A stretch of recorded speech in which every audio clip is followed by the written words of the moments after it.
In the infinity of life where I am, all is perfect, whole, and complete. The past has no power over me, because I am willing to learn and to change. I see the past as necessary to bring me where I am today. I am willing to begin where I am right now to clean the rooms of my mental house. I know it does not matter where I start, so I now begin with the smallest and the easiest rooms, and in that way I will see results quickly. I am thrilled to be in the middle of this adventure, for I know that I will never go through this particular experience again. I am willing to set myself free, and all is well in my world. Chapter 4. Is it true? Truth is the unchangeable part of me.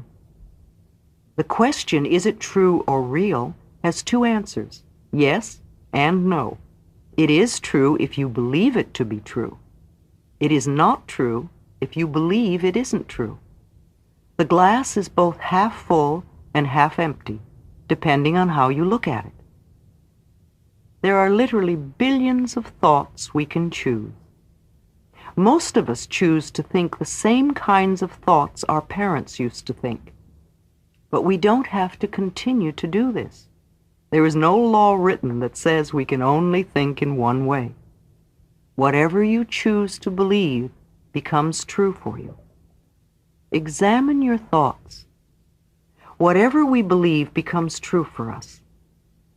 If you have a sudden financial disaster, then on some level you may believe you are unworthy of being comfortable with money, or you believe in burdens and debt, or you believe that nothing good ever lasts. Do you believe that life is out to get you? Or, as I hear so often, I just can't win? If you seem unable to attract a relationship, you may believe nobody loves me, or I am unlovable.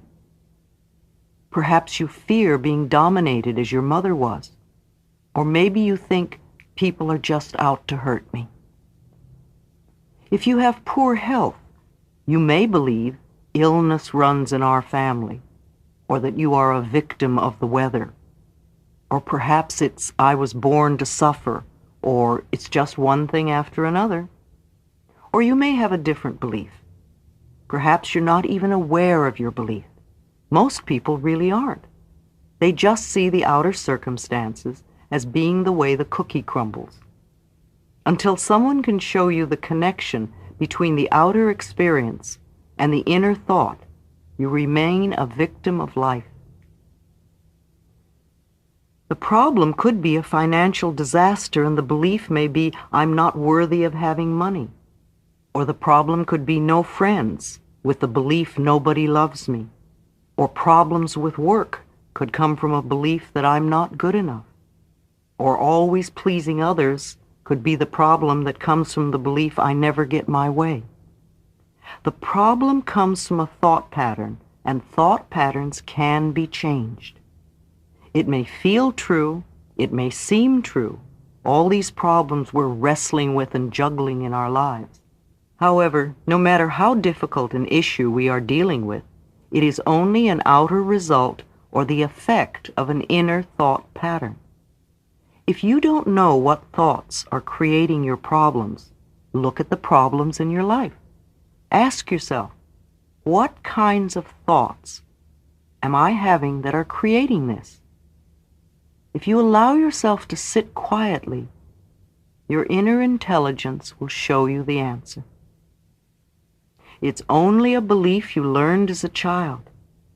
Some of the things we believe are positive and nourishing. These thoughts serve us well all of our lives, such as look both ways before you cross the street. Other thoughts are very useful at the beginning, but as we grow older, they are no longer appropriate.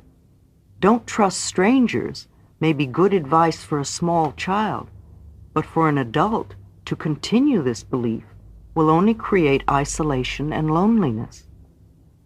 We so seldom sit down and ask ourselves, is this really true? For instance, why do I believe things like, it's difficult for me to learn? Is that true for me now? Where did that belief come from? Do I still believe it because a first-grade teacher told me that over and over? Would I be better off if I dropped that belief? Beliefs that boys don't cry and girls don't climb trees create men who hide their feelings and women who are afraid to be physical. If we were taught as a child that the world is a frightening place, then everything we hear that fits that belief we will accept as true for us. The same is true for don't trust strangers, don't go out at night, or people cheat you. On the other hand, if we could be taught early in life that the world is a safe place, then we would hold other beliefs. We could easily accept that love is everywhere, and people are so friendly, and I always have whatever I need.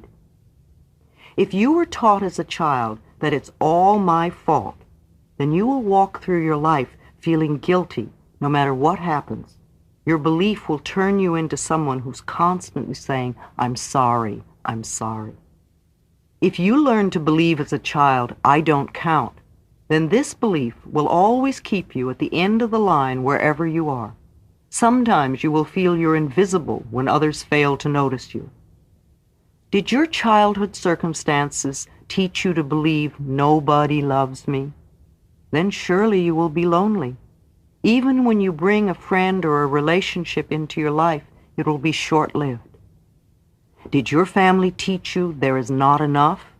Then I'm sure you often feel as though the cupboard is bare, or you find you just get by, or are always in debt. I had a client who had been brought up in a household where they believed everything is wrong and can only get worse. His main joy in life was playing tennis, and then he hurt his knee. He went to every doctor he could find, and it only became worse, and finally he could not play at all. Another person had been brought up as a preacher's son, and as a child he was taught that everybody else comes first. The preacher's family always came last. Today he's wonderful at helping his clients get the best deal, yet he's usually in debt with little pocket money. His belief still makes him last in line. If you believe it, it seems true. How often have we said, that's the way I am, or that's the way it is? Those words are saying that that's what we believe to be true for us. Usually what we believe is someone else's opinion we have incorporated into our belief systems. No doubt it fits right in with all the other things we believe. Are you one of the many people who will get up in the morning, see that it's raining, and say, oh, what a lousy day? It is not a lousy day. It is only a wet day. If we wear the appropriate clothing and change our attitude, we can have a lot of rainy day fun. If it is really our belief that rainy days are lousy days, then we will always greet rain with a sinking heart. We will fight the day rather than flow with what is happening at the moment. There is no good or bad weather. There is just weather and our individual reactions to it. If we want a joyous life, we must think joyous thoughts. If we want a prosperous life, we must think prosperous thoughts. If we want a loving life, we must think loving thoughts. Whatever we send out mentally or verbally will come back to us in like form. Each moment is a new beginning. The point of power is always in the present moment. You are never stuck. This is where changes take place, right here and right now in our own minds. Doesn't matter how long we've had a negative pattern, or an illness, or a poor relationship, or lack of finances, or self-hatred. We can begin to make a shift today. Your problem no longer needs to be the truth for you. It can now fade back to the nothingness from whence it came. You can do it. Remember, you are the only person that thinks in your mind. You are the power and authority in your world. Your thoughts and beliefs of the past have created this moment, and all the moments up to this moment. What you are now choosing to believe and think and say will create the next moment, and the next day, and the next month, and the next year. Yes, you, darling.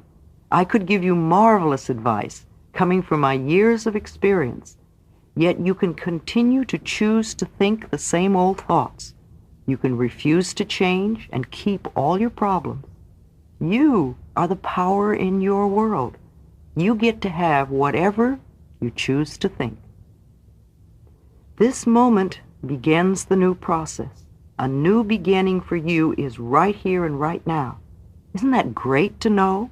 This moment, the point of power, is where the change begins. Stop for a moment and catch your thought. What are you thinking right now? If it is true that your thoughts shape your life, would you want what you were just thinking right now to become true for you?